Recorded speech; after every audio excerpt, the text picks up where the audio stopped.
그런데 이렇게 분산이 되면 꼭 그게 장점은 아니잖아요. 과거에 중앙은행에서 보증을 해주고 뭐 개인 간의 중개 거래도 중개소가 있어서 이제 저기 부동산 중개소가 있어 신뢰성을 갖는 건데 이게 꼭 장점만 있는 건 아니잖아요. 그게 없는 거잖아요. 그래서 그렇죠. 그 단점에 대해서 네. 한번 네. 이런 P2P 방식의 단점은 또 뭐가 있는지 한번 좀 계속 얘기를 한번 들어볼까요?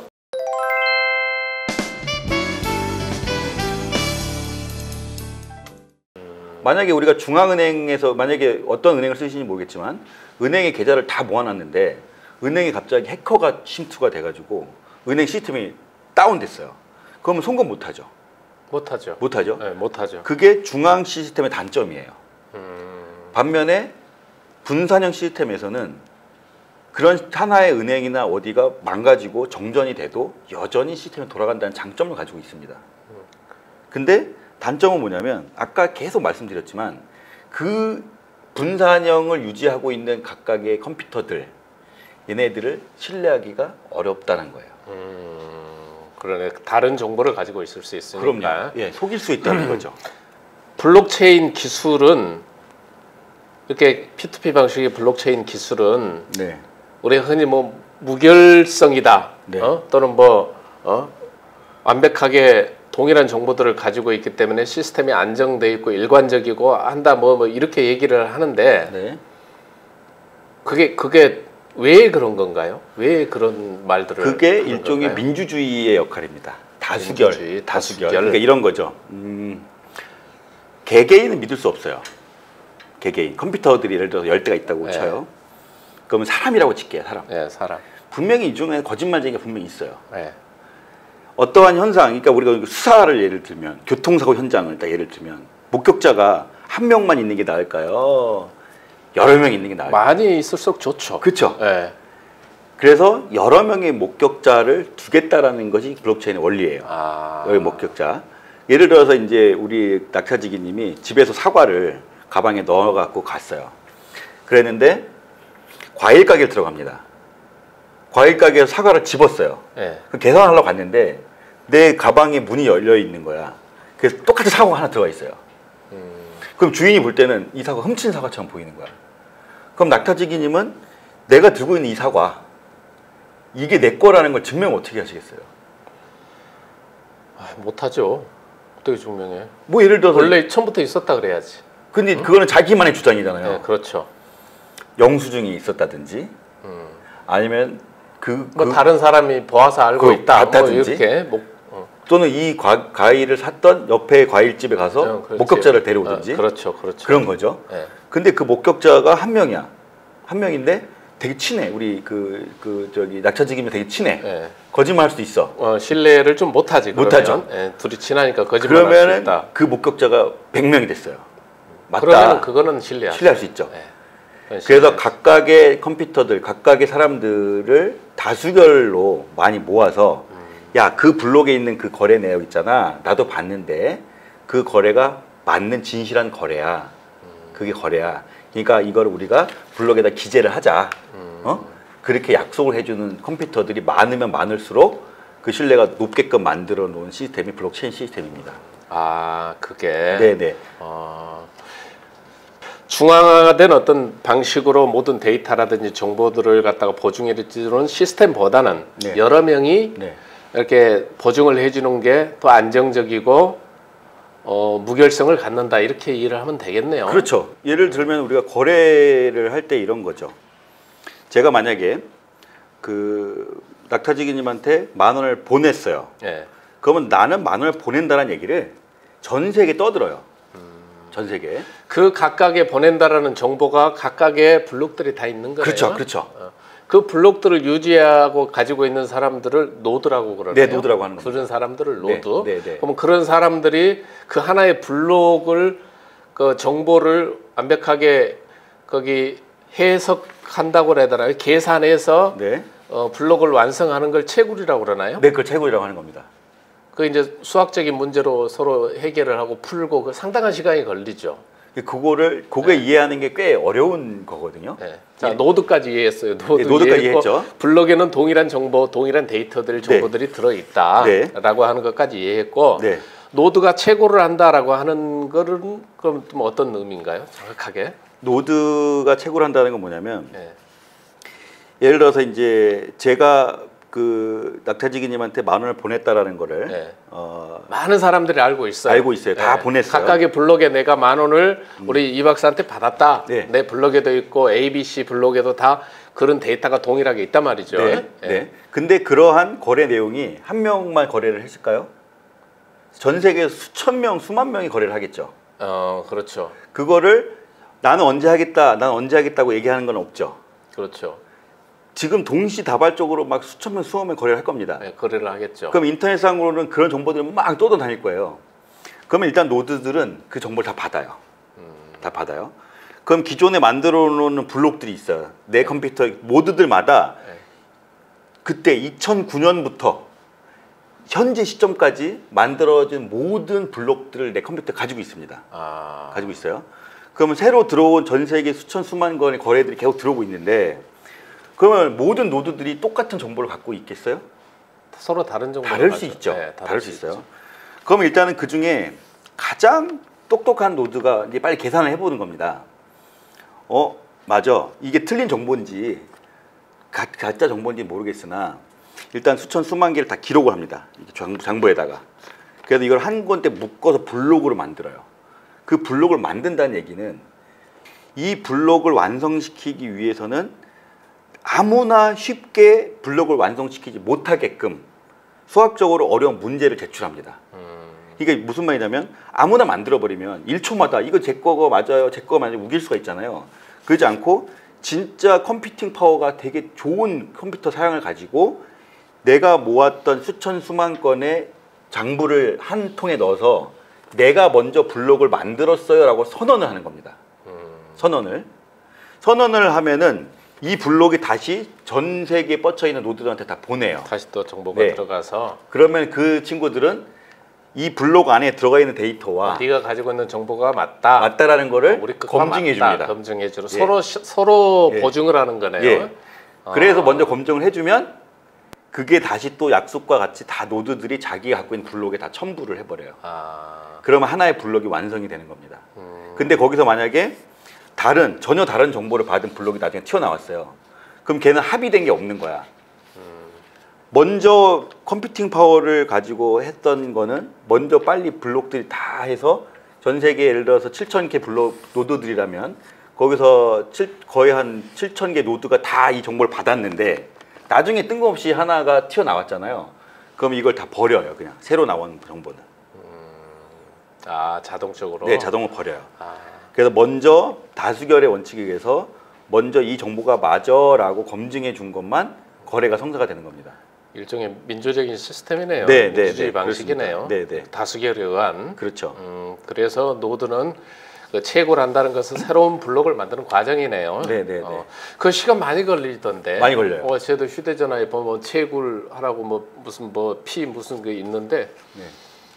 계속해서 하루 이틀만 하루 이틀도 더 걸리는 것 같아요. 그 계속 데이터를 사용하고 나면 겨우 하나가 채굴됐으면 이게 하나가 블록이 완성됐다는 거잖아요. 그렇죠. 하나가 채굴됐다는 네, 거예요. 네, 네, 네. 알겠습니다. 거기까지. 그렇기 때문에 화폐로서 기능하기가 쉽지 않다라는 거예요. 그게 그래서. 예를 들어서 커피숍에 가서 커피를 하나 주문했는데 커피 한 잔을 제가 비트코인을 냈어요. 그러면 가게 주인한테 비트코인을 줘야 될 거 아니에요. 그렇죠. 줘야죠. 그러면 가게 주인한테 휴대전화로 이렇게 해서 줘야겠지. 줬는데 그게 완벽하게 블록에 딱 돼야 이 거래가 성사된 걸로. 그래 당신 정보가 맞다. 근데 오케이 내가 받겠습니다. 해야 되는데 며칠 걸리니까. 그 며칠 걸린다. 그럼 커피는 며칠 또 못 받는 거예요. 그 채굴을 하기 위해서 전에 옛날에 보면은 거기 중국에서 대규모 공장에 컴퓨터 설치해서 맞아요. 채굴한다 그런 적이 채산성이 맞나요? 그 전기료가 더 나올 것 같은데. 그렇기 때문에 이제 비트코인의 가치가 떨어지면 다 망하는 겁니다. 그렇게 해가지고 자기가 채굴을 할 때마다 보상으로 비트코인을 보상으로 받는데 그 받는 비트코인의 가치가 자기가 쓰는 채굴하는 데 쓰여지는 전기값이나 그다음 장비값이나 이런 거 안 됐을 경우에는 그게 이제 파산하게 되는 거죠. 자, 블록체인의 기능이 뭡니까? 어떤 기능을 하는 거죠? 그럼 구체적으로? 블록체인은 아까 말씀드린 것처럼 이제 그 P2P 환경이 항상 들어가요. P2P. 분산 시스템 환경에서 네. 모든 개인이 원장, 은행에 보면 은행에 가면은 각각의 계좌, 모든 고객들의 계좌 정보들을 원장으로 갖고 있을 거예요. 예, 예, 원장. 일종의 장부라고 생각하시면 네, 됩니다. 장부. 그죠? 예, 예. 근데 블록체인은 모든 원장들을 똑같은 은행의 그런 장부들을 개인들이 가지고 있다는 다 거죠. 개인이 갖고 있는 겁니다. 예, 자신들의 블록이에요. 그렇죠. 그렇죠? 예. 블록에 다들 가지고 있는 다 거죠. 은행이만 혼자 갖고 있어야 될 이런 장부를 전 세계에 있는 모든 노드들이 똑같이 갖고 있는 거예요. 그러니까 이 사람들의 어떤 장부를 위조하려면 은행에서 만약에 자기가 위조하려면 은행만 위조를 하면 되잖아요. 그렇죠. 만약에 거기만 하면 이관희가 되지. 원래는 10,000원밖에 없었는데 네. 나한테 1억 있다고 하려면 그건 바꾸면 되잖아요. 근데 이 블록체인의 구조에서는 그거를 위조하는 게 불가능합니다. 그러면 전 세계에 있는 모든 노드들에 있는 걸 다 위조해야 되는 거예요. 다 위조를 해야 되네요. 네. 중앙에 있을 때는 중앙 하나만 위조를 하면 되지만 그렇죠. 예. 그러면 결국 뭐예요? 안전하죠. 안전하다는 거네요. 안전하죠. 그러면 이 블록체인 내에 네. 어떤 데이터 기록들이 들어가 있는 거죠? 거기에 주로. 그거는 설계하기에 따라 달라요. 그러니까 우리가 자동차 아까 말씀드린 것처럼 네. 어떤 사람은 디젤 차를 만들고 싶어 하는 사람은 디젤 방식으로 하고 어떤 사람은 육기통을 넣기도 하고 그 본질의 기능은 똑같아요. 자동차가 굴러가겠다라는 기능은 똑같지만 설계를 어떻게 하냐에 따라 달라요. 이게 블록체인이라는 게 암호화 기술을 통해서 분산 시스템 내에서 무결성, 그러니까 어떤 데이터가 변경되지 않았음을 보장하기 위한 알고리즘이다라고 정의할 수 있을 뿐이고요. 네. 그거를 내가 그 블록체인, 아까 얘기했던 블록 안에 어떠한 정보를 넣고자 하는 거는 설계자가 마음대로 구현할 수가 있어요. 그럼 거기에 뭐 이제 뭐 예를 들어서 낙타지기가 돈 100억을 가지고 있다. 그걸 넣을 수도 있고. 그걸 넣을 수도 있는 네. 거고 내 주식 예를 들어서 뭐 애플 주식을 네. 뭐 100만 주를 가지고 있다. 네. 이런 정보도 될 수 넣을 있는 수도 거고 국채 채권 네. 정보를 넣을 수도 있는 거고 투표 기록도 넣을 수 있어요. 국민들이 선거를 하면 네. 선거 투표기로 네. 뭐 22대 대통령 선거에서 어느 당에 네. 뭐 했었고 그동안에 쭉 그런 정보들을 거기다 넣을 수도 있는 거고 담을 그렇죠. 수도 있는 거고요. 네. 뭐 개인의 그러면은 개인이 일생 동안 살아오면서 병원에서 진료했던 병원 진료 기록 이런 것도 다 그럼요. 다 들어갈 수 예. 있는 거네 여기에. 모든 데이터를 관리할 수 있는 겁니다. 넣기 나름이라는 거죠. 그러면 네. 우리가 이 블록체인 기술을 이용해서 처음 생긴 가상 자산이 비트코인이잖아요. 네, 그건 맞아요. 그거 누가 만들었습니까, 비트코인? 그거는 사토시 나카모토라고 하는 네. 논문을 쓴 일본 이제- 사람인가요? 아닙니다. 일본 사람으로 추정되진 않고 네. 그거 이름 일본 사람 같은데. 그렇게는 됐는데 네. 뭐 정확하게 모르네요. 모르는 거죠. 일본 사람인지 예, 누군지는. 예. 지금 현재로서는 호주의 누구다라는 게 가장 근사하다고 되어 있으나 네. 일단은 이제 누군지 증명되지는 않은 상태에서 2008년도에 네. 이거를 이제 논문을 발표를 하고 네. 그 논문에 따라 논문에는 일종의 그 비트코인에 해당되는 운영 구조를 적어 놓은 거고요. 2009년에 실제로 사토시 나카모토라는 사람이 비트코인 그 알고리즘을 설계를 해서 실제 코인을 발행을 해버립니다. 그래서 2008년에 논문이 나오고 2009년부터 블록체인을 활용한 비트코인이 만들어진 거죠. 그러면은 네. 그 당시 좀 이해가 안 가는 게 네. 그 나카모토라는 사람이 네. 자, 블록체인을 만들었어요. 네. 그리고 그 이름을 비트코인이라고 지금 지었을 거 아니에요. 네, 그래서 네. 모양도 보면 약간 달러인지 뭐 비슷하게 이렇게 돼 네, 있잖아요. 네, 네, 네. 야, 거기에다가 무슨 정보를 넣어서 만들었던 건가요? 아니면은 그냥 거기에 담을 수 있는 블록체인이라는 그 정보를 담을 수 있는 블록체인이라는 걸 만든 건가요? 아니면 어떤 정보를 넣었던 건가요? 그건 거기에다가는 일단은 정보를 네. 뉴스 기사를 일단 하나 넣었어요. 그 블록 안에다가. 안에다가 예, 뉴스 기사 하나 넣고 하나를 넣고 예. 근데 그게 구현되려면은 내가 처음에 누군가에게 비트코인을 줘야 될 거잖아요. 예. 그 비트코인을 누군가에게 지불을 합니다. 내가 이런 예. 기사가 들어있는 정보를 너한테 줄게라고 네. 이제 네, 그래서 비트코인을 발행을 해서 하면은 그거를 받을 만한 사람이 있어야 되는 거죠. 그렇죠. 그 사람이 똑같이 애초에 여기서 만든 나중에 지갑이라는 개념이 나오는데 네. 비트코인을 주고받기 위해 필요한 지갑을 형성하게끔 누군가가 이제 해버린 거예요. 그러면 둘 간에 이제 실제 비트코인이 이전이 됩니다. 그러면 비트코인 이전이라는 거 블록이 하나 새로 또 만들어졌다는 그 소린가요? 의미가? 블록이 만들어져야죠. 어쨌든 그래야 그러니까, 최소한 예, 그게 하나의 정보가 이전이 될 수 있으니까요. 처음에 그게 이제 뭐 어떤 기사를 정보를 담아서 이렇게 했었다는 거죠. 예, 그렇게 해서 이전이 됐고 네. 그 다음부터는 어떻게 돼서 이게 화폐를 구현했나요? 블록체인. 그렇게 되면 사람들이 이제 두 명이 있을 때 아무 의미가 없잖아요. 예. 아까 얘기한 것처럼 다수결이 필요하기 때문에 그런 노드들이 필요한 겁니다. 예, 이제. 그러면 사람들이 이제 논문을 보고 나도 한번 해봐야겠다. 그렇게 하는 것처럼 자기 주소를 만들어서 비트코인 처음에 심심풀이겠죠. 예. 처음에는 비트코인을 가지고 누구를 물건을 살 수 있는 것도 아니고 그러니까. 그야말로 컴퓨터 우리 뭐 장난감처럼 그렇게 이제 구현을 해보기 시작하는 거예요. 관심 있는 여러 사람들이 여기저기서. 예. 그러면 그런 노드들이 하나씩 생기는 거죠. 생겼죠, 이제. 예. 생기면서 이제 전파가 되는 겁니다.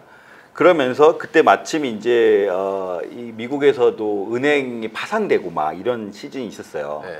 그러다 보니까 은행을 사람들이 못 믿기 시작하는 그런 정치, 사회 경제적인 이슈가 있었기 때문에 이게 갑자기 부상을 하게 돼요.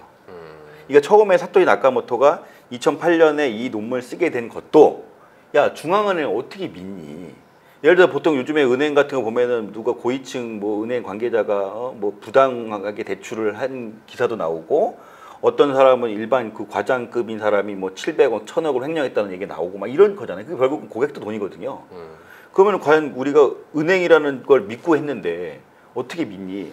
라고 해서 사토시 나카모토가 분산형 원장 시스템이라고 하는 비트코인을 논문을 발표하다 보니까 사람들이 관심을 갖게 된 거죠.